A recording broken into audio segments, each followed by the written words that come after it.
How does it feel to be in a room full of people who are losing themselves in a communal trance, only to find that you are the only one whose self remains stubbornly, painfully present?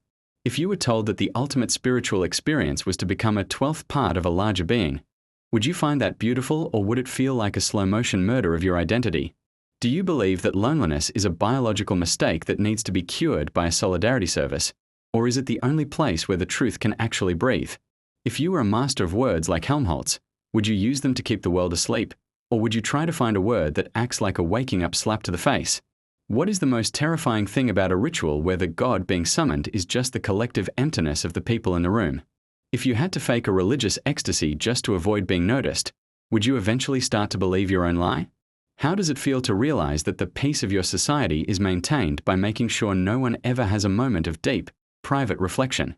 If you could trade your genius for a simpler, happier mind that never asked why, would you reach for the bottle of Soma, or would you guard your burden like a treasure?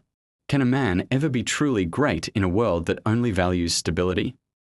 If you were standing at the edge of a great secret, a savage reservation where the rules of the world don't apply, would you be more afraid of what you might find there, or what you might find in yourself when you get there?